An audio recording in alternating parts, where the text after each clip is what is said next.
ꯃꯌꯥꯝꯕꯨ ꯑꯍꯥꯟꯕꯃꯛꯇꯗ ꯍꯦꯂꯤ ꯃꯩꯁꯅꯥꯝꯅ ꯇꯔꯥꯝꯅ ꯑꯣꯛꯆꯕꯒ ꯂꯣꯏꯅꯅ ꯈꯨꯔꯨꯝꯖꯔꯤ꯫ ꯃꯌꯥꯝꯗ ꯇꯥꯍꯟꯖꯔꯤꯕ ꯋꯥꯔꯤ ꯑꯁꯤꯒꯤ ꯃꯃꯤꯡ ꯁꯅꯥꯒꯤ ꯂꯤꯟꯒꯤ ꯅꯨꯄꯤ꯫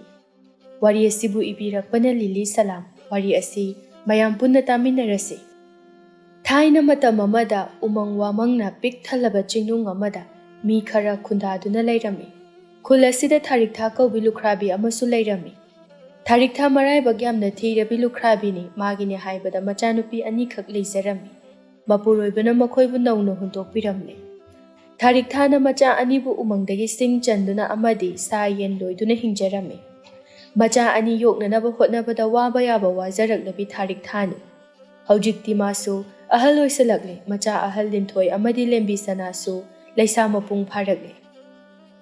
ꯃꯆꯥꯅꯨꯄꯤ ꯑꯍꯜ ꯂꯤꯟꯊꯣꯏ ꯃꯁꯛ ꯃꯇꯧ ꯌꯥꯝꯅ ꯐꯖꯔꯝꯃꯤ꯫ ꯋꯥꯗꯤ ꯌꯥꯝꯅ ꯉꯥꯡꯒꯟꯗꯦ꯫ ꯊꯕꯛꯇꯤ ꯅꯣꯡꯉꯥꯟꯕꯗꯒꯤ ꯉꯥꯏꯍꯥꯛꯇ ꯐꯥꯎꯕ ꯄꯣꯊꯥꯗꯕ ꯃꯈꯩ ꯁꯨꯖꯔꯝꯃꯤ꯫ ꯃꯥꯅ ꯍꯩꯇꯕ ꯊꯕꯛ ꯑꯃꯠꯇ ꯂꯩꯔꯝꯗꯦ꯫ ꯑꯗꯨꯒ ꯂꯦꯝꯕꯤ ꯃꯁꯛ ꯃꯇꯧ ꯑꯗꯨꯝ ꯌꯦꯡꯕ ꯌꯥꯏ꯫ ꯑꯗꯨꯅ ꯃꯆꯦꯅꯗꯤ ꯐꯖꯕ ꯍꯦꯜꯂꯤ꯫ ꯃꯥꯗꯤ ꯋꯥ ꯉꯥꯡꯕ ꯌꯥꯝꯅ ꯍꯩ꯫ ꯊꯕꯛꯇꯤ ꯑꯃꯠꯇ ꯍꯩꯇꯦ꯫ ꯃꯔꯤꯜꯁꯨ ꯌꯥꯝꯅ ꯇꯟꯕꯤ ꯅꯨꯄꯤꯅꯤ꯫ ꯅꯣꯡꯃꯇ ꯃꯆꯦꯅ ꯏꯃꯨꯡꯒꯤ ꯊꯕꯛ ꯑꯃ ꯇꯧꯕꯗ ꯃꯇꯦꯡ ꯄꯥꯡꯂꯝꯗꯦ꯫ ꯅꯣꯡꯉꯥꯟꯕꯗꯒꯤ ꯃꯁꯝ ꯃꯅꯥ ꯁꯦꯝꯗꯨꯅ ꯀꯦꯗꯨꯅꯇ ꯂꯩꯔꯝꯃꯤ꯫ ꯂꯤꯟꯊꯣꯏꯅ ꯅꯣꯡꯃꯇ ꯃꯅꯥꯎꯅꯨꯄꯤꯅ ꯊꯕꯛ ꯃꯇꯦꯡ ꯑꯃꯠꯇ ꯄꯥꯡꯂꯛꯇꯦ ꯍꯥꯏꯗꯨꯅ ꯁꯥꯎꯈꯤꯕ ꯉꯥꯡꯈꯤꯕ ꯂꯩꯇꯦ꯫ ꯑꯌꯨꯛ ꯑꯉꯟꯕꯒꯤ ꯃꯇꯝꯅꯤ꯫ ꯂꯤꯟꯊꯣꯏ ꯆꯥꯛ ꯏꯟꯁꯥꯡ ꯊꯣꯡꯈꯠꯇꯨꯅ ꯏꯃꯨꯡ ꯃꯅꯨꯡ ꯂꯣꯏꯁꯤꯟꯈꯝꯖꯤꯜꯂꯤ꯫ ꯂꯦꯝꯕꯤꯌꯥ, ꯅꯪꯕꯨ ꯅꯆꯦꯅ ꯇꯧꯔꯤꯕ ꯊꯕꯛꯁꯤꯡ ꯑꯁꯤꯗ ꯃꯇꯦꯡ ꯈꯔꯗ ꯑꯣꯏꯔꯕꯁꯨ ꯄꯥꯡꯁꯤꯟꯕ ꯌꯥꯗꯕ꯭ꯔꯣ? ꯅꯣꯡꯉꯥꯟꯕꯗꯒꯤ ꯀꯦꯗꯨꯅꯇ ꯂꯩ꯫ ꯅꯃꯥꯟꯅꯕꯤꯁꯤꯡꯒ ꯀꯣꯏꯗꯅ ꯂꯥꯡꯗꯅ ꯆꯠꯇꯅ ꯂꯩꯔꯒ ꯀꯔꯤꯕꯨ ꯀꯥꯟꯅꯗꯣꯏꯅꯣ? ꯊꯕꯛ ꯑꯃꯠꯇꯁꯨ ꯍꯩꯖꯤꯟꯒꯦ ꯈꯟꯗꯦ꯫ ꯅꯆꯦꯅ ꯐꯤꯁꯨ ꯁꯥꯏ, ꯌꯨꯝꯒꯤ ꯊꯕꯛ ꯏꯪꯈꯥꯡ ꯈꯨꯗꯤꯡꯃꯛꯁꯨ ꯂꯣꯏꯅ ꯇꯧꯗꯨꯅ ꯂꯩꯔꯦ꯫ ꯅꯪ ꯑꯉꯥꯡ ꯃꯆꯥꯁꯨ ꯅꯠꯇ꯭ꯔꯦ꯫ ꯋꯥꯈꯜ ꯈꯔ ꯇꯥꯔꯨꯅꯦ ꯂꯦꯝꯕꯤꯌꯥ꯫ ꯑꯁ ꯏꯃꯥ, ꯑꯩꯅ ꯊꯕꯛ ꯁꯪꯉꯀꯥꯟꯗ ꯇꯧꯕꯤꯒꯗꯕ ꯂꯩꯔꯦ꯫ ꯑꯩꯅ ꯇꯧꯔꯣꯏ ꯍꯥꯏꯅ ꯍꯥꯏꯕꯗꯤ ꯅꯠꯇꯦꯗꯅ꯫ ꯑꯩ ꯊꯕꯛ ꯈꯨꯗꯤꯡꯃꯛ ꯂꯣꯏꯅ ꯍꯩ꯫ ꯏꯆꯦꯅ ꯍꯩꯔꯤꯕꯁꯤꯗꯒꯤ ꯑꯩꯅ ꯁꯔꯨꯛ ꯆꯥꯝꯃ ꯍꯦꯟꯅ ꯍꯩꯕꯖꯥꯠꯅꯤ꯫ ꯃꯁꯤꯗꯤꯅꯦ ꯋꯥ ꯉꯥꯡꯕꯅ ꯃꯔꯣꯜ ꯑꯃ ꯏꯁꯤꯡ ꯂꯤꯠꯇ꯭ꯔꯤꯕ, ꯑꯗꯨꯒ ꯊꯕꯛꯇꯅ ꯁꯤꯠ ꯅꯥꯟꯊꯣꯛꯏ꯫ ꯍꯩ, ꯈꯣꯡ ꯆꯣꯠꯂꯒ ꯆꯤꯟ ꯆꯣꯠꯂꯤ ꯍꯥꯏꯕ ꯑꯃꯅꯦ ꯏꯄꯥ ꯏꯄꯨꯒꯤ ꯄꯔꯃꯥꯟ ꯂꯩꯅꯔꯤꯕꯅꯤ꯫ ꯑꯇꯟꯕ ꯍꯥꯏꯕ ꯄꯣꯠꯁꯛ ꯑꯁꯤꯅ ꯅꯪꯒꯤ ꯄꯨꯟꯁꯤ ꯑꯗꯣ ꯃꯥꯡꯍꯟꯒꯗꯧꯔꯤꯕꯅꯤ꯫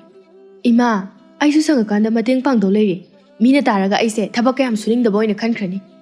ꯅꯆꯥꯒꯤ ꯃꯥꯏꯁꯨ ꯈꯔ ꯌꯦꯡꯕꯤꯌꯨ꯫ ꯑꯩꯁꯦ ꯈꯨꯜꯁꯤꯗ ꯄꯥꯈꯪ ꯃꯌꯥꯝꯅ ꯄꯥꯝꯗꯨꯅ ꯀꯣꯏꯇꯥꯟ ꯇꯥꯟꯅꯔꯤꯕ ꯅꯆꯥꯅꯨꯄꯤꯅꯤ꯫ ꯍꯩꯃꯥ, ꯌꯦꯡꯉꯨꯅꯦꯍꯦ ꯃꯁꯤꯒꯤ ꯅꯨꯄꯤꯁꯤꯕꯣ, ꯃꯥꯅ ꯊꯣꯛꯄ ꯑꯃ ꯈꯨꯝꯂꯛꯑꯦ ꯍꯥꯏꯕ꯫ ꯏꯕꯦꯝꯃ, ꯅꯪꯁꯦ ꯑꯣꯟꯊꯣꯛꯅ ꯉꯥꯡꯅꯕ ꯋꯥꯒꯗꯧꯔꯤꯗ꯫ ꯏꯃꯥ, ꯌꯥꯔꯦ ꯉꯥꯡꯕꯤꯔꯨꯔꯅꯨ꯫ ꯌꯨꯝꯒꯤ ꯊꯕꯛꯇꯤ ꯑꯩꯅ ꯂꯣꯏꯅ ꯇꯧꯕ ꯂꯣꯏꯔꯦ꯫ ꯑꯩ ꯀꯩꯁꯨ ꯋꯥꯗꯤ꯫ ꯃꯥꯒꯤ ꯊꯕꯛ ꯂꯩꯗꯅ ꯇꯧꯕ ꯑꯣꯏꯔꯝꯒꯅꯤ꯫ ꯉꯥꯡꯕꯤꯔꯨꯔꯅꯨꯕ ꯏꯃꯥ꯫ ꯏꯃꯥꯒꯤ ꯂꯤꯟꯊꯣꯏ, ꯏꯆꯥꯁꯦ ꯏꯃꯥꯒꯤ ꯁꯦꯟꯅꯅꯕꯕꯨ ꯇꯧꯒꯗ꯭ꯔꯥ? ꯌꯨꯝ ꯄꯨꯅꯅꯕ ꯁꯦꯜꯕꯨ ꯇꯥꯟꯕꯅꯤ꯫ ꯏꯃꯨꯡꯒꯤ ꯀꯨꯞꯅꯣꯝꯁꯨ ꯇꯧꯕꯅꯤ꯫ ꯅꯁꯥꯗꯣ ꯉꯥꯏꯍꯥꯛꯇ ꯐꯥꯎꯕ ꯄꯣꯊꯥꯕ ꯁꯪꯗꯕꯗꯨꯕꯨ ꯏꯃꯥ ꯌꯥꯝ ꯅꯨꯡꯉꯥꯏꯇꯦ꯫ ꯏꯃꯥꯒꯤ ꯍꯛꯆꯥꯡ ꯑꯁꯤꯅ ꯀꯜꯂꯝꯂꯕꯗꯤ ꯏꯆꯥꯒꯤ ꯃꯇꯦꯡ ꯈꯔꯗ ꯑꯣꯏꯔꯕꯁꯨ ꯄꯥꯡꯕꯤꯔꯝꯒꯗꯕꯅꯤ꯫ ꯅꯅꯥꯎ ꯅꯨꯄꯤ ꯑꯁꯤꯁꯨ ꯋꯥꯈꯜ ꯇꯥꯃꯟꯗꯕ ꯑꯁꯤꯗ ꯉꯥꯡꯂꯤꯕꯅꯤ꯫ ꯏꯃꯥ, ꯑꯉꯥꯡ ꯈꯔ ꯑꯣꯏꯔꯤꯗꯣꯏꯅꯤ, ꯃꯥꯏꯅ ꯋꯥꯈꯜ ꯇꯥꯖꯔꯛꯀꯅꯤꯗ꯫ ꯑꯗꯨꯒꯤꯗꯃꯛꯇ ꯏꯃꯥ ꯀꯩꯁꯨ ꯋꯥꯔꯨꯅꯨ, ꯄꯣꯊꯥꯕꯤꯔꯣ ꯂꯥꯛꯑꯣ꯫ ꯂꯤꯟꯊꯣꯏ, ꯃꯅꯥꯎꯅꯨꯄꯤꯅ ꯏꯃꯨꯡꯒꯤ ꯃꯇꯦꯡ ꯄꯥꯡꯗꯦ ꯍꯥꯏꯗꯨꯅ ꯁꯥꯎꯅꯤꯡꯕ ꯋꯥꯔꯧꯕ ꯀꯩꯁꯨ ꯂꯩꯔꯝꯗꯦ꯫ ꯑꯉꯥꯡ ꯑꯣꯏꯔꯤ, ꯃꯥꯅ ꯃꯆꯦꯅꯤ ꯉꯝꯅꯅꯕ ꯇꯧꯒꯅꯤ ꯈꯟꯖꯔꯝꯃꯤ꯫ ꯑꯌꯨꯛꯀꯤ ꯃꯇꯝꯅꯤ꯫ ꯂꯦꯝꯕꯤ ꯃꯁꯥ ꯃꯎ ꯌꯥꯝꯅ ꯅꯥꯟꯅ ꯃꯐꯤ ꯃꯔꯣꯜ ꯑꯅꯥꯟꯕ ꯑꯃ ꯁꯦꯠꯂꯒ ꯊꯣꯔꯛꯂꯝꯃꯤ꯫ ꯏꯆꯦ, ꯑꯩ ꯉꯁꯤꯗꯤ ꯏꯃꯥꯟꯅꯕꯤ ꯃꯌꯥꯝꯒ ꯆꯥꯛ ꯆꯥꯅꯕ ꯂꯩ, ꯑꯗꯨꯅ ꯁꯦꯜ ꯈꯔ ꯄꯤꯔꯛꯑꯣ꯫ ꯂꯦꯝꯕꯤ, ꯏꯆꯦꯒꯤ ꯈꯨꯠꯇ ꯂꯩꯔꯤꯕ ꯁꯦꯜ ꯑꯁꯤꯗꯤ ꯆꯦꯡ ꯋꯥꯟꯒꯦ ꯍꯥꯏꯅ ꯇꯧꯕꯅꯤ꯫ ꯑꯗꯣ ꯅꯪꯅ ꯄꯥꯝꯂꯤꯕ ꯁꯦꯜ ꯑꯗꯨꯅ ꯀꯌꯥꯃꯨꯛꯅꯣ? ꯏꯆꯦ, ꯏꯃꯥꯟꯅꯕꯤ ꯃꯌꯥꯝꯒꯅꯤ, ꯑꯗꯨꯅ ꯈꯔ ꯌꯥꯝꯅ ꯄꯤꯔꯛꯑꯣ꯫ ꯍꯣꯔꯦꯟ ꯂꯦꯝꯃꯁꯨ ꯍꯜꯂꯛꯀꯦꯕ꯫ ꯆꯦꯡꯒꯥꯗꯣ ꯍꯣꯔꯦꯟ ꯀꯅꯥ ꯀꯅꯥꯗꯒꯤꯅꯣ ꯍꯪꯂꯒ ꯈꯔ ꯋꯥꯜꯍꯧꯔꯣ꯫ ꯍꯧꯖꯤꯛꯀꯤꯗꯤ ꯏꯃꯥꯒ ꯅꯈꯣꯏ ꯑꯅꯤꯒꯤ ꯂꯩꯔꯤꯕ ꯆꯦꯡ ꯈꯔꯗꯨꯅ ꯎꯇꯤ ꯊꯣꯡꯉꯒ ꯆꯥꯔꯣ꯫ ꯁꯦ, ꯅꯪꯒꯤ ꯀꯣꯟꯅꯅꯕ ꯄꯨꯈ꯭ꯔꯣ꯫ ꯑꯗꯣ ꯁꯦꯜꯁꯤꯡꯁꯦ ꯑꯔꯥꯟꯕ ꯐꯠꯇꯕ ꯂꯝꯕꯤꯗꯗꯤ ꯈꯛ ꯁꯤꯖꯤꯟꯅꯒꯦ ꯈꯟꯒꯅꯨ꯫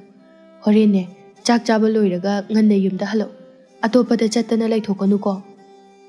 ꯍꯣꯏꯗ ꯏꯆꯦ, ꯑꯩꯁꯦ ꯑꯉꯥꯡ ꯃꯆꯥ ꯅꯠꯇꯤꯌꯦ꯫ ꯅꯈꯣꯏ ꯃꯌꯥꯝꯅ ꯑꯩꯁꯦ ꯌꯦꯡꯁꯤꯟꯃꯟꯗꯅ ꯄꯪꯁꯤꯜꯂꯕꯅꯤ꯫ ꯈꯔꯁꯨ ꯏꯅꯤꯡ ꯇꯝꯍꯟꯕꯤꯌꯨ꯫ ꯅꯪꯁꯦ ꯑꯉꯥꯡ ꯈꯔ ꯑꯣꯏꯔꯤ, ꯑꯗꯨꯅ ꯌꯦꯡꯁꯤꯟꯗꯕ ꯌꯥꯗꯕꯅꯤ꯫ ꯅꯪꯕꯨ ꯐꯍꯟꯅꯤꯡꯗꯨꯅ ꯇꯧꯕꯅꯤ꯫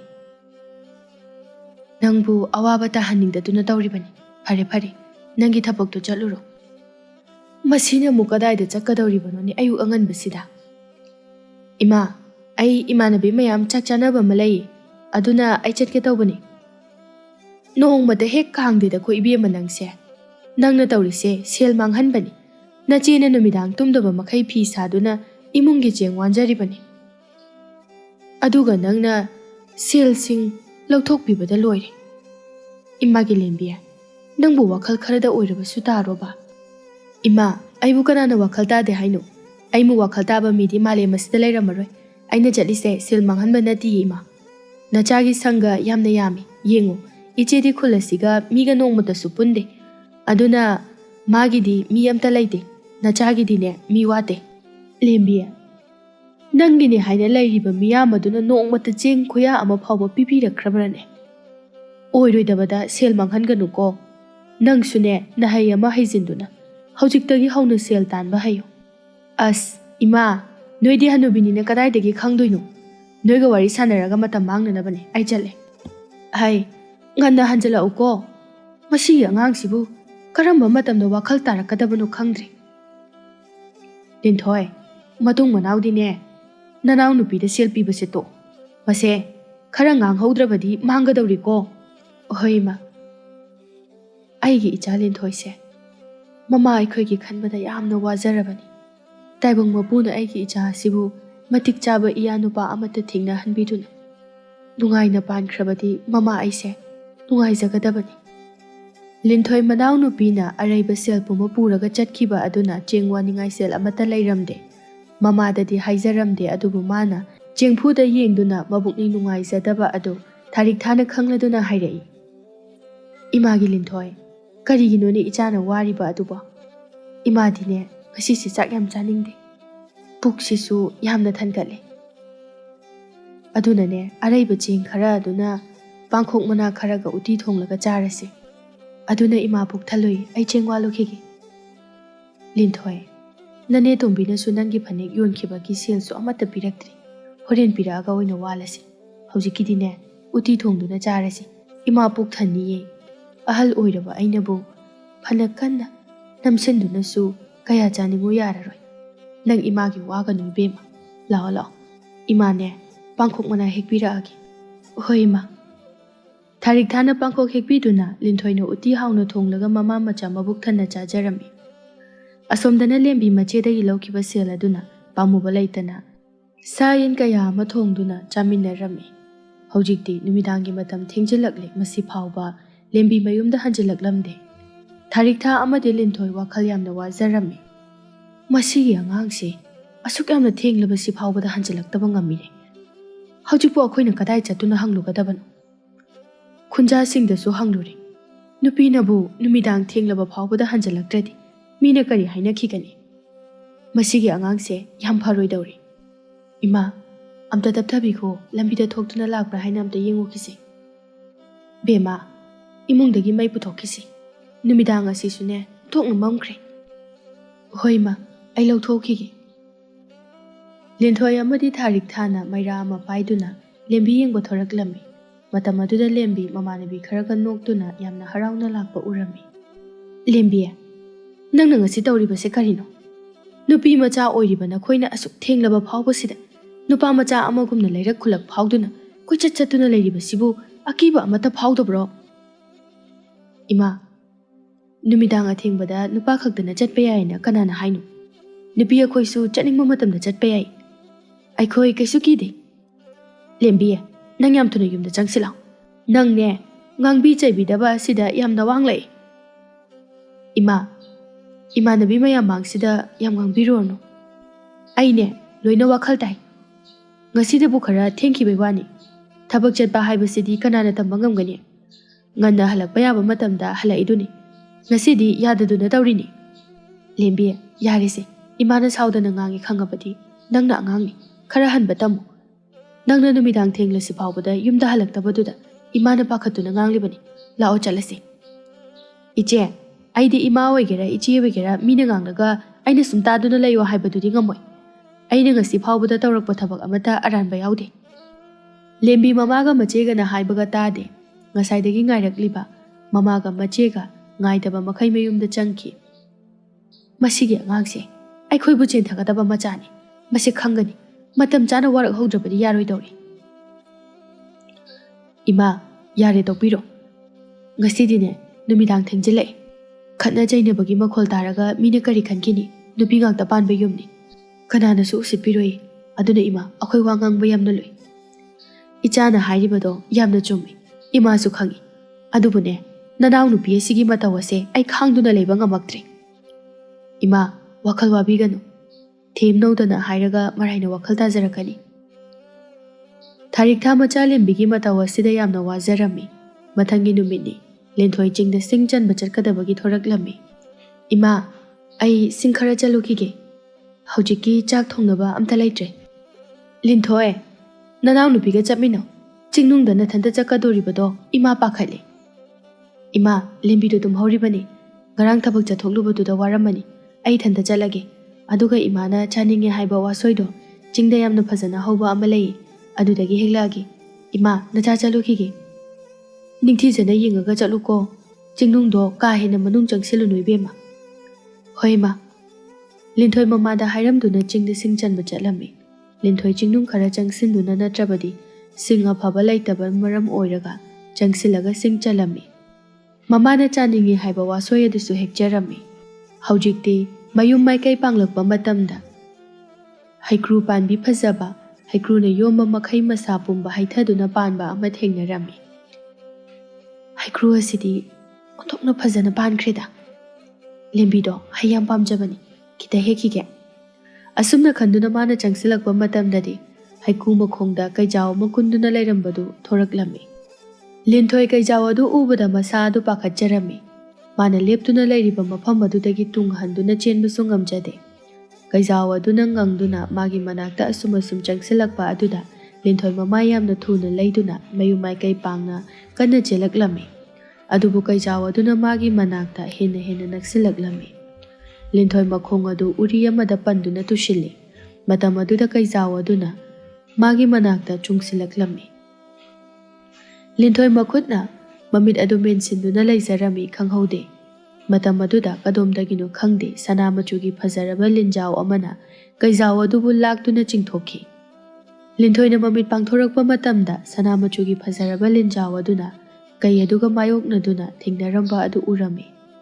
ꯑꯗꯨꯕꯨ ꯃꯥꯗꯤ ꯀꯤꯕ ꯍꯦꯟꯃꯟꯈꯤꯕꯅ ꯃꯥꯒꯤ ꯄꯣꯠꯆꯩꯁꯤꯡ ꯑꯗꯨ ꯄꯥꯏꯗꯨꯅ ꯃꯌꯨꯝ ꯇꯝꯅ ꯆꯦꯜꯂꯛꯂꯝꯃꯤ ꯂꯤꯟꯊꯣꯏ ꯑꯝꯇ ꯉꯥꯏꯈꯣ ꯑꯩ ꯋꯥ ꯑꯝꯇ ꯍꯥꯏꯖꯍꯧꯒꯦ ꯀꯅꯥꯅꯣ ꯑꯩꯕꯨ ꯀꯧꯔꯛꯏꯕ ꯂꯤꯟꯊꯣꯏ ꯑꯩꯅꯤ ꯅꯪꯕꯨ ꯀꯧꯔꯛꯂꯤꯕ ꯀꯩꯅꯣ ꯑꯩꯅ ꯎꯔꯤꯁꯤꯕꯣ ꯅꯪ ꯀꯅꯥꯅꯣ ꯑꯩꯕꯨ ꯆꯥꯕꯤꯒꯅꯨ ꯑꯩꯒꯤ ꯏꯃꯥꯅ ꯃꯆꯥ ꯑꯩꯕꯨ ꯂꯥꯛꯄ ꯌꯥꯝꯅ ꯋꯥꯅ ꯉꯥꯏꯔꯝꯒꯅꯤ ꯑꯩ ꯆꯠꯆꯔꯒꯦ ꯂꯤꯟꯊꯣꯏ ꯑꯩꯕꯨ ꯀꯤꯒꯅꯨ ꯑꯩ ꯅꯪꯉꯣꯟꯗ ꯀꯩꯁꯨ ꯇꯧꯔꯣꯏ ꯑꯩꯁꯨ ꯃꯤꯅꯤ ꯑꯩꯒꯤ ꯏꯍꯩꯅ ꯑꯩ ꯂꯤꯟ ꯑꯣꯟꯕ ꯉꯝꯕ ꯅꯤꯡꯊꯧ ꯄꯥꯏꯈꯣꯝꯕꯒꯤ ꯃꯆꯥꯅꯨꯄꯥ ꯁꯂꯥꯏ ꯉꯥꯟꯕꯅꯤ ꯅꯪ ꯌꯥꯝꯅ ꯀꯤꯔ ꯃꯥꯜꯂꯦ ꯑꯩ ꯃꯤ ꯑꯣꯜꯂꯛꯑꯒꯦ ꯂꯤꯟꯊꯣꯏꯅ ꯎꯔꯤꯕ ꯁꯅꯥꯒꯤ ꯂꯤꯟꯖꯥꯎ ꯑꯗꯨ ꯈꯨꯗꯛ ꯑꯗꯨꯗ ꯃꯁꯛ ꯃꯇꯧ ꯐꯖꯔꯕ ꯍꯦꯛ ꯌꯦꯡꯕꯗ ꯂꯥꯏꯒꯤ ꯃꯆꯥ ꯃꯥꯟꯕ ꯅꯨꯄꯥ ꯑꯃ ꯑꯣꯏꯔꯛꯂꯝꯃꯤ ꯏꯕꯨꯡꯅ ꯅꯆꯜꯕꯨ ꯀꯟꯕꯤꯕꯒꯤꯗꯃꯛꯇ ꯑꯩ ꯍꯥꯏꯅꯤꯡꯉꯥꯏ ꯂꯩꯇꯅ ꯊꯥꯒꯠꯆꯔꯤ ꯏꯕꯨꯡꯗꯤ ꯁꯣꯛꯄ꯭ꯔꯣ ꯁꯣꯛꯇꯦꯗ ꯃꯁꯤꯗꯤ ꯑꯩꯒꯤ ꯑꯉꯝꯕ ꯃꯇꯦꯡ ꯈꯔ ꯑꯗꯨꯝ ꯄꯥꯡꯖꯕꯅꯤ ꯏꯆꯜꯒꯤ ꯃꯁꯛ ꯃꯇꯧ ꯐꯖꯕ ꯑꯃꯗꯤ ꯄꯨꯛꯆꯦꯜ ꯆꯥꯎꯕ ꯍꯣꯠꯅꯕ ꯀꯟꯖꯕꯒꯤ ꯋꯥꯔꯤ ꯀꯌꯥ ꯑꯃ ꯇꯥꯔꯤ ꯑꯗꯨꯕꯨ ꯑꯁꯦꯡꯕ ꯁꯛꯇꯝꯕꯨ ꯎꯖꯕꯗꯤ ꯉꯁꯤꯗ ꯉꯥꯏꯔꯤ ꯃꯤꯅ ꯍꯥꯏꯅꯕꯗꯣ ꯀꯌꯥꯃꯨꯛ ꯌꯥꯝꯅ ꯆꯨꯝꯕꯅꯣ ꯍꯥꯏꯅ ꯑꯩ ꯅꯪꯕꯨ ꯌꯦꯡꯕ ꯂꯥꯛꯄꯅꯤ ꯑꯗꯨꯕꯨ ꯍꯧꯖꯤꯛꯇꯤ ꯅꯪꯒ ꯊꯦꯡꯅꯔꯦ ꯃꯖꯥ ꯏꯕꯨꯡꯉꯣ ꯏꯅꯥꯏꯒ ꯑꯃꯠꯇ ꯌꯥꯎꯕꯤꯔꯛꯇꯕ꯭ꯔꯥ ꯂꯤꯟꯊꯣꯏ ꯑꯩꯗꯤ ꯀꯅꯥꯗꯁꯨ ꯅꯤꯡꯊꯧꯒꯤ ꯃꯆꯥꯅꯤ ꯍꯥꯏꯅ ꯈꯪꯍꯟꯗꯅ ꯅꯪꯕꯨ ꯌꯦꯡꯕ ꯂꯥꯛꯄꯅꯤ ꯑꯗꯣ ꯂꯤꯟꯊꯣꯏ ꯅꯪꯕꯨ ꯑꯩꯅ ꯍꯧꯖꯤꯛ ꯎꯖꯕ ꯑꯁꯤꯗ ꯌꯥꯝ ꯄꯦꯟꯖꯔꯦ ꯅꯪꯕꯨ ꯑꯩꯒꯤ ꯇꯥꯂꯣꯏ ꯑꯣꯏꯔꯒꯦ ꯈꯟꯖꯔꯦ ꯃꯁꯤꯕꯨ ꯅꯪ ꯀꯔꯤ ꯍꯥꯏꯅꯤꯡꯕ ꯂꯩꯕꯒꯦ ꯃꯆꯥ ꯏꯕꯨꯡꯉꯣ ꯅꯅꯥꯏꯗꯤ ꯑꯍꯜ ꯑꯣꯏꯔꯕꯤ ꯏꯃꯥ ꯑꯃꯒ ꯏꯅꯥꯎꯅꯨꯄꯤ ꯑꯃꯈꯛꯀ ꯏꯄꯥꯅ ꯊꯝꯂꯝꯕ ꯃꯜꯂꯕ ꯈꯥꯡꯄꯣꯛꯁꯪ ꯑꯗꯨꯗ ꯂꯩꯖꯕꯅꯤ ꯂꯥꯏꯔꯕꯤ ꯑꯩꯕꯨ ꯃꯆꯥ ꯏꯕꯨꯡꯉꯣꯒꯤ ꯇꯥꯂꯣꯏ ꯑꯣꯏꯕꯗ ꯄ꯭ꯔꯖꯥ ꯃꯤꯌꯥꯝꯅ ꯅꯣꯛꯅꯒꯅꯤ ꯑꯗꯨꯅ ꯑꯇꯣꯞꯄ ꯂꯩꯕꯥꯛꯀꯤ ꯅꯤꯡꯊꯧ ꯃꯆꯥꯅꯨꯄꯤꯁꯤꯡꯕꯨ ꯇꯥꯂꯣꯏ ꯑꯣꯏꯅ ꯂꯧꯕꯤꯕꯅ ꯐꯒꯅꯤ ꯍꯥꯏꯅ ꯈꯟꯖꯩ ꯂꯤꯟꯊꯣꯏ ꯅꯪꯁꯦ ꯃꯤꯅ ꯃꯕꯨꯛꯆꯦꯜ ꯌꯥꯝꯅ ꯁꯦꯡꯉꯤ ꯍꯥꯏꯕꯗꯣ ꯆꯨꯝꯃꯤ ꯅꯨꯡꯁꯤꯅꯕꯗ ꯂꯥꯏꯔꯕ ꯏꯅꯥꯛ ꯈꯨꯟꯕ ꯈꯥꯏꯗꯕꯅꯤ ꯅꯪꯕꯨ ꯑꯩꯒꯤ ꯇꯥꯂꯣꯏ ꯑꯣꯏꯕꯗ ꯀꯅꯥꯅ ꯀꯔꯤ ꯍꯥꯏꯕ ꯉꯝꯗꯣꯏꯅꯣ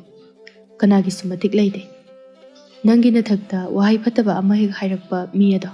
ꯑꯩꯅ ꯂꯦꯝꯅ ꯊꯥꯔꯣꯏ ꯃꯁꯤꯃꯗꯤ ꯅꯪꯒꯤ ꯅꯐꯝꯗ ꯋꯥꯁꯛꯆꯔꯤ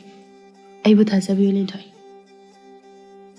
ꯃꯆꯥ ꯏꯕꯨꯡꯉꯣꯒꯤ ꯋꯥꯍꯩ ꯇꯥꯕꯗ ꯑꯩꯒꯤ ꯊꯃꯣꯏ ꯄꯦꯟꯖꯔꯦ ꯑꯗꯨꯕꯨ ꯑꯩꯒꯤ ꯑꯄꯣꯛꯄ ꯏꯃꯥꯒꯤ ꯑꯌꯥꯕ ꯌꯥꯎꯗꯅ ꯑꯩ ꯌꯥꯕꯗꯤ ꯉꯝꯈꯤꯔꯣꯏ꯫ ꯃꯗꯨ ꯌꯥꯝꯅ ꯆꯨꯝꯃꯤ ꯂꯤꯟꯊꯣꯏ꯫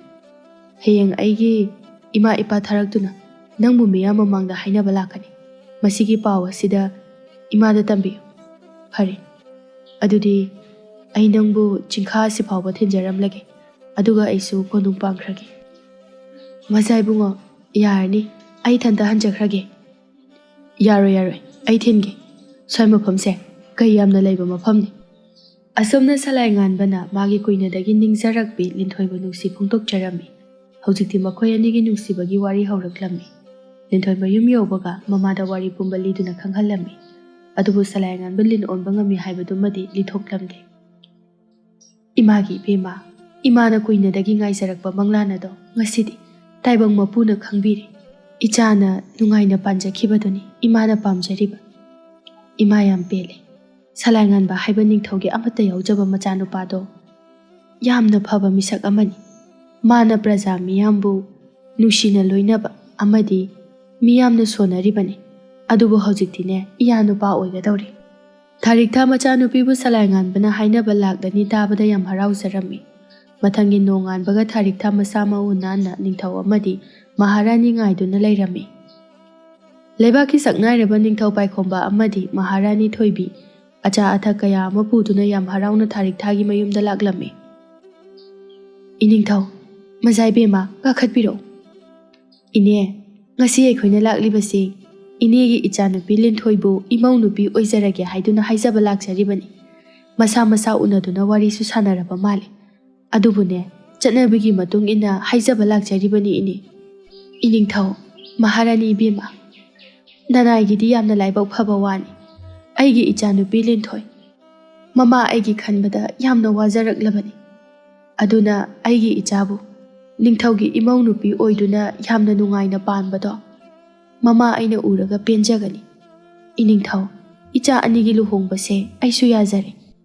ꯏꯅꯤꯡꯊꯧ ꯍꯥꯏꯕ ꯋꯥꯍꯩꯗꯣ ꯍꯥꯏꯕꯤꯒꯅꯨ꯫ ꯑꯩꯈꯣꯏ ꯉꯁꯤꯗꯒꯤ ꯃꯔꯤ ꯃꯇꯥ ꯍꯥꯏꯗꯣ ꯑꯣꯏꯔꯗꯕꯅꯤ꯫ ꯑꯗꯨꯅ ꯏꯅꯦ, ꯏꯄ꯭ꯋꯥ ꯍꯥꯏꯅ ꯍꯦꯛꯇ ꯀꯧꯕꯤꯔꯣ꯫ ꯂꯨꯍꯣꯡꯕꯒꯤ ꯀꯔꯤꯃꯠꯇ ꯂꯥꯡꯕꯤꯒꯅꯨ, ꯑꯩꯈꯣꯏꯅ ꯄꯨꯝꯅꯃꯛ ꯁꯤꯟꯒꯅꯤ꯫ ꯍꯣꯔꯦꯟ ꯏꯆꯥ ꯑꯅꯤꯒꯤ ꯂꯨꯍꯣꯡꯕꯒꯤ ꯑꯐꯕ ꯅꯨꯃꯤꯠ ꯑꯃ ꯌꯦꯡꯊꯣꯛꯂꯨꯔꯁꯤ꯫ ꯑꯗꯨꯒ ꯏꯅꯦꯁꯨ ꯑꯩꯒꯤ ꯅꯤꯡꯊꯧ ꯀꯣꯅꯨꯡꯗ ꯂꯩꯕꯤꯒꯗꯕꯅꯤ꯫ ꯏꯅꯤꯡꯊꯧ, ꯑꯩꯗꯤ ꯀꯣꯅꯨꯡꯗ ꯂꯩꯖꯈꯤꯔꯣꯏ꯫ ꯑꯩꯒꯤ ꯏꯆꯥꯅꯨꯄꯤꯕꯨ ꯅꯨꯡꯉꯥꯏꯅ ꯊꯝꯕꯤꯌꯨ, ꯃꯁꯤꯅꯅꯦ ꯑꯩꯒꯤ ꯑꯄꯦꯟꯕꯅꯤ꯫ ꯏꯅꯦ, ꯀꯔꯤꯒꯤ ꯂꯩꯔꯣꯏꯗꯣꯔꯤꯕꯅꯣ? ꯏꯅꯦꯁꯨ ꯀꯣꯅꯨꯡꯗ ꯄꯨꯟꯅ ꯂꯩꯔꯨꯔꯁꯤ꯫ ꯃꯍꯥꯔꯥꯅꯤ ꯏꯕꯦꯝꯃ, ꯑꯩꯅ ꯀꯣꯅꯨꯡꯗ ꯂꯩꯅꯤꯡꯕ ꯃꯇꯝꯗ ꯂꯥꯛꯆꯒꯦ, ꯑꯗꯨꯒ ꯂꯩꯖꯒꯦ꯫ ꯃꯇꯝ ꯈꯔꯗꯤ ꯌꯨꯝ ꯑꯁꯤꯗ ꯂꯩꯖꯈꯤꯒꯦ꯫ ꯑꯁꯨꯝꯅ ꯃꯍꯥꯔꯥꯅꯤꯅ ꯊꯥꯔꯤꯛꯊꯥ ꯑꯃꯗꯤ ꯂꯦꯝꯕꯤꯁꯨ ꯌꯥꯎꯅ ꯄꯨꯟꯅ ꯂꯩꯔꯨꯔꯁꯤ ꯍꯥꯏꯕꯗ ꯌꯥꯔꯝꯗꯦ꯫ ꯑꯗꯨꯕꯨ ꯍꯧꯖꯤꯛꯇꯤ ꯁꯂꯥꯏ ꯉꯥꯟꯕ ꯑꯃꯗꯤ ꯂꯤꯟꯊꯣꯏꯒ ꯂꯨꯍꯣꯡꯕꯒꯤ ꯃꯇꯝ ꯄꯨꯝꯅꯃꯛ ꯂꯦꯞꯅꯗꯨꯅ ꯆꯥꯎꯅ ꯂꯨꯍꯣꯡꯅꯕ ꯇꯧꯔꯝꯃꯤ꯫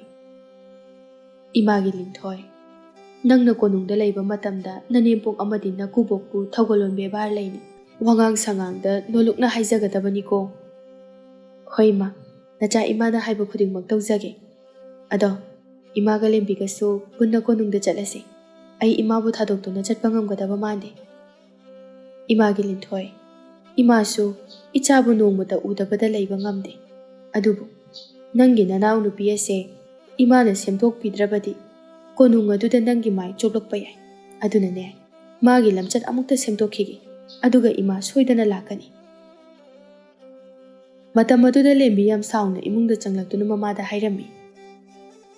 ꯏꯃꯥꯅ ꯀꯔꯤꯒꯤ ꯅꯤꯡꯊꯧꯅ ꯏꯆꯦꯒ ꯄꯨꯟꯅ ꯀꯣꯅꯨꯡꯗ ꯂꯩꯔꯨꯅꯕ ꯍꯥꯏꯔꯒ ꯀꯩꯒꯤ ꯌꯥꯈꯤꯗ꯭ꯔꯤꯅꯣ? ꯑꯩꯗꯤ ꯏꯃꯥꯅ ꯌꯥꯗ꯭ꯔꯁꯨ ꯂꯩꯔꯨꯔꯅꯤ꯫ ꯏꯃꯥ ꯈꯛꯇ ꯌꯨꯝꯁꯤꯗ ꯂꯩꯒꯦꯁꯨ ꯂꯩꯖꯍꯧꯔꯣ꯫ ꯂꯦꯝꯕꯤ, ꯀꯣꯅꯨꯡꯗ ꯂꯩꯒꯦ ꯍꯥꯏꯔꯕꯗꯤ ꯃꯒꯨꯟ ꯈꯔ ꯆꯦꯟꯗꯕ ꯌꯥꯗꯕꯅꯤ꯫ ꯀꯣꯅꯨꯡꯗ ꯂꯩꯔꯤꯕ ꯃꯤ ꯈꯨꯗꯤꯡꯃꯛ ꯃꯁꯥꯒꯤ ꯃꯒꯨꯟ ꯑꯃꯃꯝ ꯂꯣꯏꯅ ꯆꯦꯜꯂꯤ꯫ ꯑꯗꯨꯅ ꯅꯪꯗꯤ ꯀꯔꯤꯒꯨꯝꯕ ꯃꯒꯨꯟ ꯑꯃꯠꯇꯁꯨ ꯆꯦꯟꯗꯅ ꯀꯔꯝꯅ ꯂꯩꯔꯨꯒꯅꯤ? ꯏꯃꯥ, ꯀꯣꯅꯨꯡꯗ ꯂꯩꯕꯒꯤꯕꯨ ꯀꯔꯤ ꯀꯔꯝꯕ ꯃꯒꯨꯟꯅꯣ? ꯅꯆꯦꯒꯤ ꯂꯨꯍꯣꯡꯕꯁꯦ ꯍꯦꯛ ꯂꯣꯏꯔꯕ ꯃꯇꯨꯡꯗ ꯏꯃꯥꯅ ꯅꯪꯉꯣꯟꯗ ꯄꯨꯝꯅꯃꯛ ꯇꯥꯛꯀꯅꯤ꯫ ꯑꯁꯨꯝꯅ ꯊꯥꯔꯤꯛꯊꯥꯅ ꯂꯦꯝꯕꯤꯒꯤ ꯐꯠꯇꯕ ꯂꯝꯆꯠ ꯑꯗꯨꯕꯨ ꯁꯦꯝꯗꯣꯛꯄ ꯍꯧꯔꯒꯦ ꯈꯜꯂꯝꯃꯤ꯫ ꯁꯂꯥꯏ ꯉꯥꯟꯕ ꯑꯃꯗꯤ ꯂꯤꯟꯊꯣꯏ ꯃꯤꯌꯥꯝ ꯃꯃꯥꯡꯗ ꯌꯥꯝꯅ ꯆꯥꯎꯅ ꯂꯨꯍꯣꯡꯂꯝꯃꯤ꯫ ꯂꯩꯕꯥꯛ ꯁꯤꯟꯕ ꯊꯨꯡꯅ ꯗꯣꯂꯥꯏ ꯇꯣꯡꯗꯨꯅ ꯁꯛ ꯇꯥꯛꯂꯝꯃꯤ꯫ ꯍꯧꯖꯤꯛꯇꯤ ꯃꯤꯄꯨꯝ ꯈꯨꯗꯤꯡꯃꯛꯅꯁꯨ ꯌꯥꯝꯅ ꯍꯔꯥꯎꯖꯔꯝꯃꯤ꯫ ꯑꯗꯨꯕꯨ ꯂꯦꯝꯕꯤꯗꯤ ꯃꯆꯦꯒꯤ ꯅꯨꯄꯥ ꯃꯁꯛ ꯐꯖꯕ ꯑꯃ ꯐꯪꯈꯤꯕꯗꯨꯗ ꯌꯥꯝ ꯁꯥꯎꯅꯤꯡꯂꯝꯃꯤ꯫ ꯑꯩꯈꯣꯏ ꯏꯆꯦ ꯃꯁꯛ ꯊꯤꯕꯤꯁꯤꯗ ꯃꯁꯤꯒꯤ ꯅꯤꯡꯊꯧ ꯃꯆꯥ ꯁꯂꯥꯏ ꯉꯥꯟꯕꯁꯤꯅ ꯀꯔꯝꯅ ꯄꯥꯝꯃꯨꯔꯤꯅꯣ ꯈꯪꯗꯦ꯫ ꯑꯩꯒ ꯍꯥꯟꯅ ꯊꯦꯡꯅꯖꯔꯝꯃꯗꯤ ꯀꯌꯥꯗ ꯐꯔꯝꯒꯗꯕꯅꯣ꯫ ꯑꯗꯨꯕꯨ ꯑꯩꯒꯤ ꯈꯨꯗꯛ ꯑꯁꯦ ꯇꯧꯗꯨꯅ ꯏꯆꯦꯗ ꯍꯪꯂꯒ ꯅꯤꯡꯊꯧ ꯃꯆꯥ ꯊꯦꯡꯅꯐꯝ ꯑꯗꯣ ꯀꯗꯥꯏꯗꯅꯣ ꯍꯥꯏꯕꯗꯣ ꯈꯪꯗꯣꯛꯀꯦ ꯑꯗꯨꯒ ꯏꯆꯦꯒꯤ ꯅꯨꯄꯥꯗꯒꯤ ꯍꯦꯟꯅ ꯐꯖꯕ ꯅꯤꯡꯊꯧꯒꯤ ꯃꯆꯥꯅꯨꯄꯥ ꯑꯃ ꯍꯦꯛꯇ ꯐꯥꯔꯒ ꯂꯩꯊꯣꯛꯀꯦ ꯏꯆꯦꯅꯒ ꯍꯦꯜꯍꯟꯕ ꯌꯥꯄꯣꯠꯇꯦ ꯂꯦꯝꯕꯤ ꯃꯄꯨꯛꯅꯤꯡꯗ ꯐꯠꯇꯕ ꯋꯥꯈꯜ ꯀꯌꯥ ꯑꯃ ꯈꯜꯂꯝꯃꯤ ꯃꯆꯦꯅ ꯂꯨꯍꯣꯡꯈꯤꯕ ꯅꯣꯡꯉꯥꯟꯕꯒ ꯊꯥꯔꯤꯛ ꯊꯥꯅ ꯂꯦꯝꯕꯤꯕꯨ ꯉꯟꯅ ꯍꯧꯗꯣꯛꯇꯨꯅ ꯃꯆꯦꯅ ꯇꯧꯔꯝꯕ ꯊꯕꯛ ꯈꯨꯗꯤꯡꯃꯛ ꯇꯧꯍꯜꯂꯝꯃꯤ ꯂꯦꯝꯕꯤ ꯍꯥꯟꯅꯗꯒꯤ ꯁꯨꯅꯤꯡꯗꯕꯤ ꯑꯃ ꯑꯣꯏꯔꯛꯄꯅ ꯌꯥꯝꯅ ꯇꯟꯅ ꯇꯧꯔꯝꯃꯤ ꯊꯕꯛ ꯇꯧꯕꯗꯁꯨ ꯃꯆꯨ ꯇꯥꯅ ꯇꯧꯔꯝꯗꯦ ꯏꯁꯧ ꯏꯔꯥꯡꯅꯁꯨ ꯂꯣꯏꯔꯝꯃꯤ ꯂꯦꯝꯕꯤ ꯊꯕꯛ ꯇꯧꯕꯗ ꯏꯁꯧ ꯏꯔꯥꯡ ꯂꯥꯡꯂꯒ ꯇꯧꯒꯗꯕ ꯅꯠꯇꯦ ꯐꯖꯅ ꯃꯆꯨ ꯇꯥꯅ ꯇꯧ ꯉꯁꯥꯏ ꯑꯌꯨꯛꯇꯒꯤ ꯄꯣꯊꯥꯕ ꯐꯥꯎꯕ ꯁꯪꯗꯅ ꯇꯧꯔꯛꯏꯁꯤꯕꯨ ꯏꯃꯥꯅ ꯃꯇꯦꯡ ꯈꯖꯤꯛꯇ ꯑꯣꯏꯔꯁꯨ ꯄꯥꯡꯕꯤꯈ꯭ꯔꯕꯣ ꯍꯦ ꯑꯍꯜ ꯑꯣꯏꯔꯕꯤ ꯅꯃꯥ ꯑꯩꯉꯣꯟꯗ ꯅꯪꯅ ꯊꯕꯛ ꯂꯧ ꯇꯥꯅꯕ ꯌꯥꯕ꯭ꯔꯣ ꯅꯆꯦꯅ ꯂꯩꯔꯤꯉꯩꯗꯗꯤ ꯑꯩꯅ ꯅꯣꯡꯃꯇ ꯃꯇꯦꯡ ꯄꯥꯡꯈꯤꯕ ꯅꯠꯇꯦ ꯃꯊꯟꯇꯅ ꯉꯝꯅꯅꯕ ꯇꯧ ꯍꯧꯖꯤꯛꯇꯤ ꯀꯌꯥꯃꯨꯛ ꯌꯥꯝꯅ ꯋꯥꯒꯦ ꯍꯥꯏꯕꯗꯨ ꯈꯪꯂꯛꯂꯕ ꯅꯠꯇ꯭ꯔꯣ ꯑꯩꯅ ꯅꯉꯣꯟꯗ ꯅꯆꯦꯒꯤ ꯃꯇꯦꯡ ꯈꯔꯗ ꯄꯥꯡꯉꯨ ꯍꯥꯏꯕꯗ ꯅꯪꯅ ꯊꯧꯁꯥ ꯋꯥꯁꯛꯈꯤꯗꯕꯗꯣ ꯍꯧꯖꯤꯛꯇꯤ ꯈꯪꯂꯛꯂꯕ꯭ꯔꯥ ꯌꯥꯔꯦ ꯋꯥ ꯉꯥꯡꯗꯅꯅꯦ ꯃꯇꯝ ꯃꯥꯡꯍꯟꯒꯅꯨ ꯊꯕꯛꯁꯤꯡꯗꯣ ꯃꯆꯨ ꯇꯥꯅ ꯇꯧꯁꯤꯜꯂꯨ ꯑꯩꯅꯦ ꯏꯔꯨꯖꯔꯨꯈꯤꯒꯦ ꯆꯥꯛ ꯏꯁꯤꯡ ꯂꯣꯏꯁꯜꯂꯝꯃꯨꯀꯣ ꯃꯁꯤꯒꯤ ꯍꯅꯨꯕꯤꯁꯦ ꯋꯥ ꯉꯥꯡꯕꯅ ꯃꯔꯣꯜ ꯑꯃ ꯍꯩꯕꯅꯤ ꯑꯩꯒꯁꯦ ꯑꯝꯇ ꯈꯨꯝꯅꯤꯡꯉꯥꯏ ꯑꯝꯇ ꯂꯩꯇꯦꯕ ꯑꯗꯨꯕꯨ ꯑꯩ ꯑꯁꯨꯝꯅ ꯀꯌꯥꯝ ꯀꯨꯏꯅ ꯋꯥꯅ ꯂꯩꯈꯤꯅꯤ ꯑꯩꯈꯣꯏ ꯏꯆꯦꯗꯤ ꯀꯣꯅꯨꯡꯗ ꯊꯕꯛ ꯃꯅꯥ ꯑꯃ ꯐꯥꯎꯕ ꯁꯨꯗꯅ ꯑꯍꯥꯎꯕ ꯃꯊꯦꯜ ꯂꯨꯀꯣꯏ ꯀꯌꯥ ꯆꯥꯗꯨꯅ ꯅꯨꯡꯉꯥꯏꯅ ꯂꯩꯔꯝꯒꯅꯤ ꯑꯩꯁꯨ ꯏꯇꯩꯒꯨꯝꯕ ꯃꯇꯤꯛ ꯆꯥꯕ ꯅꯨꯄꯥ ꯑꯃ ꯊꯤꯗꯕ ꯌꯥꯗꯦ ꯂꯦꯝꯕꯤ ꯋꯥꯅꯤꯡꯗꯕꯅ ꯋꯥꯈꯜ ꯀꯌꯥ ꯑꯃ ꯁꯥꯒꯠꯆꯔꯝꯃꯤ ꯃꯊꯪꯒꯤ ꯅꯨꯃꯤꯠꯇ ꯂꯤꯟꯊꯣꯏ ꯌꯥꯝ ꯊꯥꯖꯗꯅ ꯑꯍꯥꯎ ꯑꯊꯨꯝ ꯀꯌꯥ ꯄꯨꯗꯨꯅ ꯃꯌꯨꯝꯗ ꯂꯥꯛꯂꯝꯃꯤ ꯂꯤꯟꯊꯣꯏꯅ ꯐꯖꯔꯕ ꯐꯤꯖꯣꯜ ꯀꯌꯥ ꯂꯩꯇꯦꯡꯗꯨꯅ ꯂꯥꯛꯄꯗꯨ ꯎꯕꯗ ꯂꯦꯝꯕꯤ ꯀꯂꯛꯄꯅ ꯂꯣꯏꯔꯝꯃꯤ ꯃꯥꯅ ꯊꯦꯝ ꯅꯧꯗꯨꯅ ꯉꯁꯤꯗꯤ ꯃꯆꯦꯗꯒꯤ ꯀꯔꯤꯒꯨꯝꯕ ꯈꯔ ꯍꯪꯂꯒꯦ ꯍꯥꯏꯅ ꯈꯟꯖꯔꯝꯃꯤ ꯕꯦꯝꯃ ꯀꯔꯤꯒꯤꯅꯣ ꯑꯍꯥꯎ ꯑꯊꯨꯝꯁꯤꯕꯨ ꯑꯁꯨꯛ ꯌꯥꯝꯅ ꯄꯨꯔꯛꯏꯁꯤꯕꯣ ꯈꯔꯗ ꯄꯨꯔꯛꯄ ꯌꯥꯗꯕ꯭ꯔꯣ ꯏꯃꯥ ꯅꯌꯥ ꯅꯨꯄꯥꯅ ꯁꯤꯗꯒꯤ ꯍꯦꯟꯅ ꯄꯨꯈꯣ ꯍꯥꯏꯕꯅꯤ ꯃꯥꯅ ꯏꯃꯥꯒ ꯂꯦꯝꯕꯤꯒ ꯆꯥꯟꯅꯅꯕꯅꯤ ꯍꯥꯏꯅ ꯄꯨꯍꯜꯂꯛꯄꯅꯤ ꯏꯌꯥ ꯅꯨꯄꯥꯗꯣ ꯑꯣꯟꯊꯣꯛꯅꯁꯨ ꯐꯈ꯭ꯔꯦꯗ ꯏꯆꯥꯅ ꯉꯁꯤ ꯂꯥꯛꯄ ꯑꯁꯤꯗ ꯉꯥ ꯊꯣꯡꯂꯒ ꯆꯥꯁꯤ ꯇꯣꯝꯕꯗꯣ ꯉꯥ ꯐꯥꯈꯤꯕꯅꯤ ꯑꯩ ꯉꯥ ꯂꯩꯔꯛꯀꯦ ꯏꯃꯥ ꯂꯩꯔꯨꯔꯅꯨ ꯑꯩ ꯆꯥꯔꯣꯏꯒꯦ ꯀꯔꯤꯒꯤ ꯆꯥꯔꯣꯏꯗꯣꯔꯤꯕꯅꯣ ꯅꯄꯥꯝꯗ ꯂꯥꯛꯑꯒ ꯆꯥꯈꯤꯒꯗꯕꯅꯤ ꯂꯦꯝꯕꯤ ꯉꯥ ꯊꯣꯡꯅꯅꯕ ꯁꯦꯝ ꯁꯥꯔꯝꯃꯨ ꯍꯣꯏ ꯏꯃꯥ ꯇꯟꯖꯥꯗꯨ ꯂꯧꯗꯨꯅ ꯂꯦꯝꯕꯤꯅ ꯃꯆꯦꯗ ꯍꯪꯂꯝꯃꯤ ꯏꯆꯦꯗꯤ ꯑꯩꯉꯣꯟꯗꯒ ꯏꯇꯩ ꯊꯦꯡꯅꯕꯒꯤ ꯋꯥꯔꯤꯒ ꯑꯝꯇ ꯂꯤꯕꯤꯗꯅ ꯆꯠꯈ꯭ꯔꯦ ꯑꯗꯣ ꯏꯆꯦ ꯍꯧꯖꯤꯛꯇꯤ ꯑꯩꯉꯣꯟꯗ ꯏꯇꯩ ꯊꯦꯡꯅꯕꯒꯤ ꯋꯥꯔꯤꯗꯣ ꯑꯝꯇ ꯂꯤꯕꯤꯌꯣ ꯂꯤꯟꯊꯣꯏ ꯃꯅꯥꯎꯅꯨꯄꯤꯗ ꯆꯤꯡꯅꯕ ꯂꯩꯇꯅ ꯍꯧꯈꯤꯕ ꯋꯥꯔꯤ ꯈꯨꯗꯤꯡꯃꯛ ꯂꯤꯗꯨꯅ ꯈꯪꯍꯜꯂꯝꯃꯤ ꯍꯧꯖꯤꯛꯇꯤ ꯂꯦꯝꯕꯤ ꯃꯥꯒꯤ ꯑꯅꯤꯡꯕ ꯑꯄꯥꯝꯕ ꯄꯨꯝꯕ ꯊꯨꯡꯖꯔꯦ ꯃꯆꯦꯒꯤ ꯋꯥꯔꯤꯗꯨ ꯇꯥꯕꯗ ꯍꯥꯏꯐꯝ ꯈꯪꯗꯅ ꯍꯔꯥꯎꯖꯔꯝꯃꯤ ꯏꯆꯦ ꯆꯤꯡ ꯑꯗꯨꯗ ꯏꯇꯩꯒꯨꯝꯕ ꯃꯁꯛ ꯃꯇꯧ ꯐꯖꯔꯕ ꯂꯤꯟ ꯑꯣꯟꯕ ꯉꯝꯕ ꯅꯤꯡꯊꯧ ꯃꯆꯥꯁꯤꯡꯒꯤ ꯂꯩꯐꯝ ꯑꯣꯏꯔꯝꯒꯅꯤ ꯂꯦꯝꯕꯤ ꯀꯅꯥꯅ ꯍꯥꯏꯔꯤ ꯋꯥꯅꯣ ꯅꯪꯒꯤꯗꯨꯕꯣ ꯅꯇꯩꯒ ꯑꯩꯒꯗꯤ ꯂꯥꯏꯕꯛꯅ ꯇꯝꯂꯝꯕꯒꯤ ꯊꯦꯡꯅꯕꯅꯤ ꯀꯔꯤꯒꯨꯝꯕ ꯊꯦꯡꯅꯔꯝꯗ꯭ꯔꯕꯗꯤ ꯅꯆꯦꯒꯤ ꯊꯋꯥꯏ ꯑꯁꯦ ꯀꯩꯁꯥꯎ ꯑꯗꯨꯅ ꯂꯧꯔꯝꯒꯗꯧꯔꯤꯕꯅꯤ ꯑꯗꯨꯅ ꯅꯪ ꯆꯤꯡ ꯑꯗꯨꯗ ꯈꯛ ꯆꯠꯀꯦ ꯈꯟꯒꯅꯨꯀꯣ ꯂꯦꯝꯕꯤ ꯃꯆꯦꯅ ꯍꯥꯏꯔꯤꯕ ꯋꯥꯗꯨ ꯇꯥꯕꯗ ꯂꯥꯟꯅ ꯂꯧꯔꯝꯃꯤ ꯃꯆꯦꯅ ꯃꯥꯕꯨ ꯅꯤꯡꯊꯧꯒꯤ ꯃꯆꯥꯒ ꯊꯦꯡꯅꯗꯅꯕ ꯍꯥꯏꯖꯜꯂꯤꯅꯤ ꯍꯥꯏꯅ खलमी लिंथोई नुमित 8 सुबा खुदिंगी सलाई गानबना हाउरबा अचा अथक कया अमा पुहंदुना मयुमदा लाखलमी लेंबी चिंग अदुदा चंगदुना लिन ओनबा निंगथौ मचा अदु थीरुगे हाइना खंजरमी इमा चाक थोंगनबा सिंग अमता लैत्रे आई चिंगदगी सिंग चनबा चलुगे लेंबी नंगना सिंग चनबा हैरोय कैथेलदगी मपुन अमा लैरुरो इमा नोइना ऐसे थबक खुदिंग मा हैदबोय दनिंगी चलुगे यानी आई चटकेबा लेंबिया नंगबु चिंग मनुंग चंगसिनखिनुको मपानदगी चललगा लाओ लेंबी ममाना हाइबगा तादे माना थोपा अदुमक चटकी लेंबी चिंग अदुगी मनुंग खरा यामना चंगसिलमी स्वाइसिदा सोइदना ओइरमगनी सनागी लिनदो लेरमगनी आई कौबा हेक्ता हौरगे ओ सनागी लिन नंगबो आइना कौजरिये आइना कौरिबसे तारबदी अमुक्ता आइगी नाक्सदा लाकपियो आइबु नंगी नुपी ओइहनबियो आई इखोंगना थोंगना लाकजरे लेमीना तोइना सनागी लिनदुबु कौरम्मी अदुबु कनामता लाकलमदे खैनो आइना ngसाइदगी कौरिबसिबु थाद्रबा जाला आइबु खोंजेलसे खरा कन्ना कन्ना अमु कौरगा येंगगे लेम्बीना हानादगी खोंजेल खला कलमना कौरम्मी मतम अदुदा नारक मुंगसोंगलोमदगी अमुबु मचुगी लिन अचौबा मा थोरक्तुना मागी मांगदा लेपलम्मी हाइमा करिनुने आइगे इचेना हाइबददी सना मचुगी लिनने हाइ अदुगा अमुबा ओइना लाइसिना मसिना सना मचुगी लिनदगी हेना ꯃꯔꯜ ꯃꯊꯨꯝ ꯌꯥꯝꯅ ꯂꯩꯕ ꯅꯤꯡꯊꯧ ꯃꯆꯥ ꯑꯃꯅ ꯑꯣꯟꯕ ꯑꯣꯏꯔꯝꯃꯅꯤ꯫ ꯑꯗꯨꯗꯤ ꯃꯥꯕꯨ ꯅꯨꯡꯁꯤ ꯂꯥꯡꯗ ꯊꯣꯛꯍꯜꯂꯒꯦ꯫ ꯑꯣ ꯁꯛꯍꯦꯟꯕ ꯂꯤꯟ ꯑꯣꯏꯔꯤꯕ ꯃꯆꯥ ꯏꯕꯨꯡꯉꯣ, ꯑꯩꯁꯦ ꯅꯪꯕꯨ ꯌꯥꯝꯅ ꯅꯨꯡꯁꯤꯖꯕ ꯃꯤꯁꯛ ꯑꯃꯅꯤ꯫ ꯑꯩꯅ ꯅꯪꯕꯨ ꯃꯇꯝ ꯁꯥꯡꯂꯕ ꯀꯌꯥꯗꯒꯤ ꯅꯤꯡꯖꯔꯛꯄꯅꯤ, ꯑꯗꯨꯕꯨ ꯉꯁꯤꯗꯤ ꯃꯆꯥ ꯏꯕꯨꯡꯉꯣꯒ ꯊꯦꯡꯅꯔꯦ꯫ ꯉꯁꯤꯗꯒꯤ ꯑꯩꯕꯨ ꯅꯪꯒꯤ ꯇꯥꯂꯣꯏ ꯑꯣꯏꯅ ꯂꯧꯁꯤꯟꯕꯤꯔꯣ꯫ ꯀꯔꯤ? ꯑꯩꯕꯨ ꯅꯪꯅ ꯃꯇꯝ ꯁꯥꯡꯅꯗꯒꯤ ꯉꯥꯏꯔꯛꯂꯦ ꯍꯥꯏꯕ? ꯑꯩꯕꯨ ꯅꯪꯅ ꯊꯃꯣꯏ ꯁꯦꯡꯅ ꯅꯨꯡꯁꯤꯕ꯭ꯔꯥꯅꯦ? ꯃꯆꯥ ꯏꯕꯨꯡꯉꯣ, ꯅꯆꯜꯅ ꯅꯤꯡꯖꯔꯛꯄ ꯀꯨꯏꯖꯔꯛꯂꯦ꯫ ꯑꯩ ꯃꯆꯥ ꯏꯕꯨꯡꯉꯣꯕꯨ ꯌꯥꯝꯅ ꯅꯨꯡꯁꯤꯖꯩ, ꯑꯩꯕꯨ ꯀꯣꯅꯨꯡꯗ ꯄꯨꯕꯤꯔꯣ꯫ ꯅꯪꯕꯨ ꯑꯩꯒꯤ ꯀꯣꯅꯨꯡ ꯎꯅꯤꯡꯕ꯭ꯔꯥꯅꯦ? ꯌꯥꯝ ꯎꯖꯅꯤꯡꯉꯤ, ꯑꯩꯕꯨ ꯍꯧꯖꯤꯛꯃꯛ ꯄꯨꯕꯤꯔꯣ꯫ ꯐꯔꯦ ꯐꯔꯦ, ꯑꯗꯨꯗꯤ ꯑꯩꯒꯤ ꯏꯇꯨꯡ ꯏꯜꯂꯣ, ꯑꯩꯒꯤ ꯀꯣꯅꯨꯡꯗ ꯆꯠꯂꯁꯤ꯫ ꯂꯦꯝꯕꯤ ꯂꯤꯟ ꯑꯃꯨꯕꯗꯨꯅ ꯍꯥꯏꯕ ꯋꯥꯍꯩꯗꯨ ꯇꯥꯕꯗ ꯌꯥꯝ ꯍꯔꯥꯎꯅ ꯃꯇꯨꯡ ꯏꯟꯅꯔꯝꯃꯤ꯫ ꯂꯤꯟ ꯑꯃꯨꯕ ꯑꯗꯨꯅ ꯃꯥꯕꯨ ꯆꯤꯡ ꯑꯗꯨꯒꯤ ꯃꯅꯨꯡ ꯌꯥꯝꯅ ꯆꯪꯁꯤꯟꯕ ꯅꯥꯔꯛ ꯃꯣꯡꯁꯣꯡ ꯑꯗꯨꯗ ꯁꯨꯝ ꯄꯨꯁꯤꯜꯂꯝꯃꯤ꯫ ꯐꯅ ꯁꯥꯡꯅ ꯆꯪꯂꯕ ꯃꯇꯨꯡꯗ ꯌꯥꯝꯅ ꯃꯝꯕ ꯁꯨꯔꯨꯡ ꯑꯃ ꯌꯧꯔꯛꯂꯝꯃꯤ꯫ ꯂꯦꯝꯕꯤ ꯁꯨꯔꯨꯡ ꯑꯗꯨ ꯎꯕꯗ ꯈꯔ ꯆꯤꯡꯅꯔꯞ ꯇꯧꯅ ꯍꯥꯏꯔꯛꯂꯝꯃꯤ꯫ ꯃꯆꯥ ꯏꯕꯨꯡꯉꯣ, ꯀꯣꯅꯨꯡ ꯑꯗꯨ ꯌꯧꯒꯗꯕ ꯀꯌꯥꯝ ꯋꯥꯠꯂꯤꯕꯒꯦ? ꯃꯁꯤꯒꯤ ꯁꯨꯔꯨꯡ ꯑꯁꯤꯗ ꯆꯪꯂꯒ ꯌꯧꯒꯗꯧꯔꯤꯕꯅꯤ, ꯂꯥꯛꯑꯣ꯫ ꯂꯦꯝꯕꯤ ꯂꯤꯟ ꯑꯃꯨꯕꯗꯨꯅ ꯍꯥꯏꯕ ꯂꯧꯗꯨꯅ ꯁꯨꯔꯨꯡ ꯑꯗꯨꯒꯤ ꯃꯅꯨꯡꯗ ꯐꯅ ꯁꯥꯡꯅ ꯆꯪꯁꯤꯜꯂꯛꯂꯝꯃꯤ꯫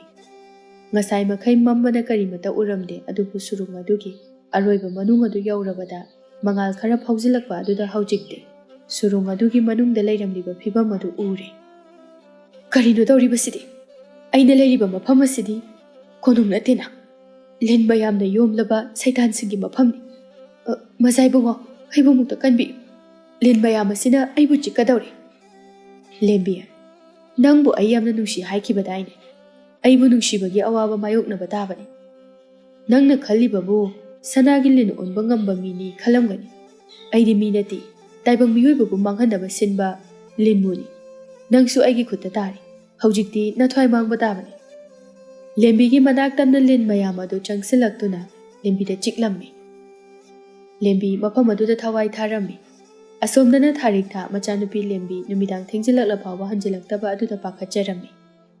ꯂꯤꯟꯊꯣꯏꯗ ꯄꯥꯎ ꯄꯤꯒꯗꯕꯁꯨ ꯅꯨꯃꯤꯗꯥꯡ ꯊꯦꯡꯖꯤꯜꯂꯛꯄꯅ ꯃꯥꯁꯨ ꯆꯠꯄ ꯉꯝꯂꯝꯗꯦ꯫ ꯑꯁꯨꯝꯅ ꯀꯩꯔꯣꯏ ꯂꯩꯀꯥꯏꯗ ꯍꯪꯕ ꯅꯠꯇꯅ ꯀꯔꯤꯁꯨ ꯎꯄꯥꯏ ꯂꯩꯔꯝꯗꯦ꯫ ꯃꯆꯥꯅꯨꯄꯤ ꯂꯦꯝꯕꯤꯒꯤ ꯃꯑꯣꯡ ꯃꯇꯧ ꯑꯗꯨꯗ ꯃꯥꯒꯤ ꯈꯪꯅꯖꯕ ꯅꯨꯄꯥꯒ ꯆꯦꯟꯈꯤꯕ ꯑꯣꯏꯔꯝꯒꯅꯤ ꯈꯟꯗꯣꯛꯂꯒ ꯃꯊꯪꯒꯤ ꯅꯣꯡꯉꯥꯟꯕ ꯉꯥꯏꯔꯒ ꯂꯩꯔꯝꯃꯤ꯫ ꯃꯊꯪꯒꯤ ꯅꯣꯡꯉꯥꯟꯕꯒ ꯊꯥꯔꯤꯛꯊꯥ ꯃꯥꯁꯨ ꯃꯁꯥ ꯃꯎ ꯅꯥꯟꯅ ꯐꯤꯗꯥ ꯊꯥꯗꯨꯅ ꯉꯥꯏꯗꯨꯅ ꯂꯩꯔꯝꯃꯤ꯫ ꯑꯗꯨꯕꯨ ꯅꯨꯡꯊꯤꯜꯒꯤ ꯃꯇꯝ ꯑꯣꯏꯁꯤꯜꯂꯛꯂꯕ ꯐꯥꯎꯕꯗ ꯀꯅꯥ ꯑꯃꯠꯇ ꯂꯥꯛꯇꯕ ꯑꯗꯨꯗ ꯋꯥꯈꯜ ꯋꯥꯖꯔꯝꯃꯤ꯫ ꯀꯔꯤꯅꯣꯅꯦ, ꯑꯩꯒꯤ ꯏꯆꯥꯅꯨꯄꯤ ꯂꯦꯝꯕꯤꯒꯤ ꯄꯥꯎ ꯍꯥꯏꯗꯣꯛꯄ ꯑꯍꯜꯁꯨ ꯑꯃꯠꯇ ꯂꯥꯛꯇꯦ꯫ ꯃꯥꯒ ꯈꯪꯅꯖꯕ ꯅꯨꯄꯥꯗ ꯆꯦꯟꯕ ꯅꯠꯇ꯭ꯔꯕ ꯖꯥꯠꯂꯥ? ꯑꯩ ꯋꯥꯈꯜ ꯑꯁꯦ ꯂꯩꯇꯥꯐꯝ ꯁꯨꯝ ꯈꯪꯂꯛꯇ꯭ꯔꯦ꯫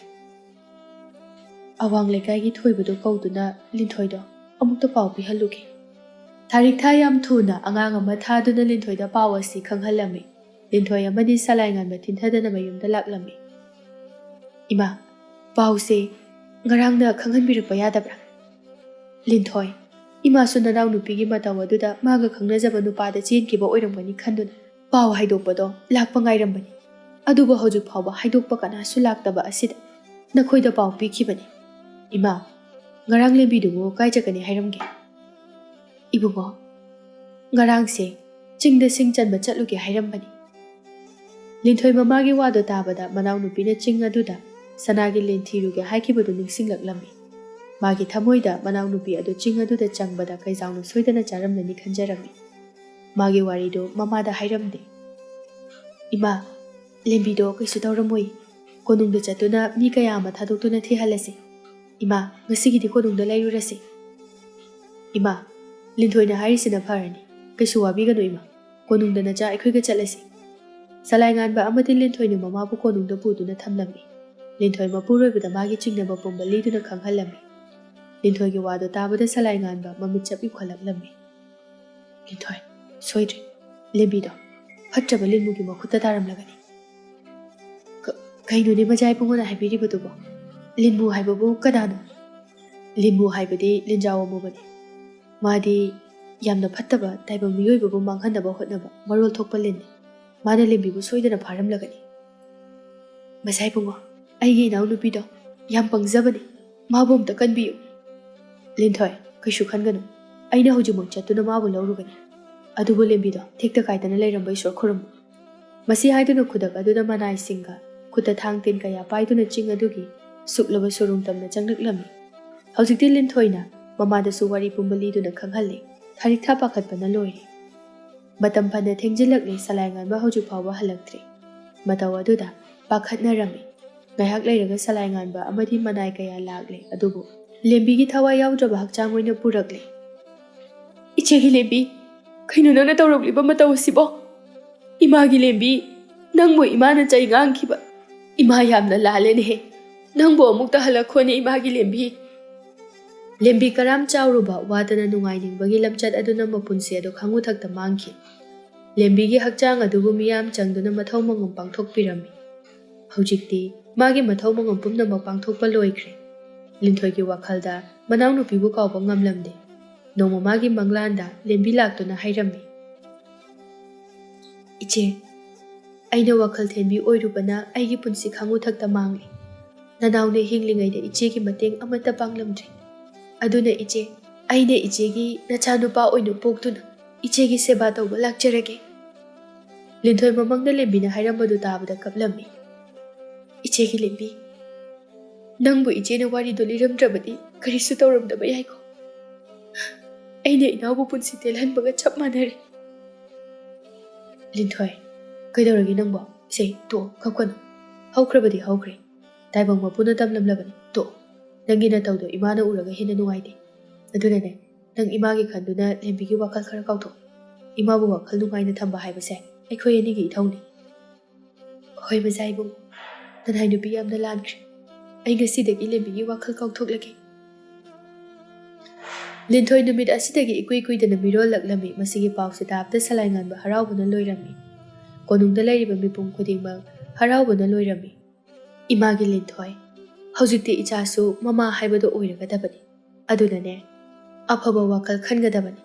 मीगी फतबा वाहै ताबा यादेको बानी इबेमा इचेना हाइरिबसे चुम्मी अवाबा वाखलगा अमता खनबा यादेको इसु नुपा अमा फंगहनबियु हाइदन अयुक अंगनबदा नुमिता खुरुमजौ होइमा नचा खुरुमजगे बने महारानी लिंथोइबु यामना चेक्सिना सेनबिरमी मतम असुम हौखिबना हौजिक्ति लिंथोइ मचानुपा अमा फंगजरमी सलाइंगानबा हराउबना खमथेंगले इपागी सलाइंगानबा लेबाक मियाम कौदुना चाउरबा चकलेना मसिनदुना पिजगदबनि इपा पेले इसु नुपा अमा फंगजबा सिदी इपा यामना पेले कना कना लई नखोय मयाम चत्तुना हौजिंबक लेबाक मियामदा खंगहल निंगथौ पाइखोमबा आइगी इसु नुपा अमा फंगजरे हाइना लेबाक सिनबा थुंगना खंगहल होय पाइबुंगो नचाना मी थाख्रगे लेबाक मियाम पुमनमकपु कोनुंगदा कौदुना हाउरबा मथेल लुकोय कया पिजदुना हराउबा फोंदोकलमी हौजिक्ति कोनुंग असि हराउबा नुंगाइबतना थल्ले असुमना लेंबीना मचे लिंथोइगी सेबा फंगजगे हाइदुना मचेगी मचा ओइना पोगलक्तुना मचेना अहल ओइरक्लबा मतमदा सेबा तौदुना मचेगी लमन खुंबा सक्चनबा हाइदुना ताइबंग मालेमपाल असिदा अफबा मिसक अमा ओइदुना नौना मफोक अमा पोगलक्तुना लेबाक मरा तपना पानखि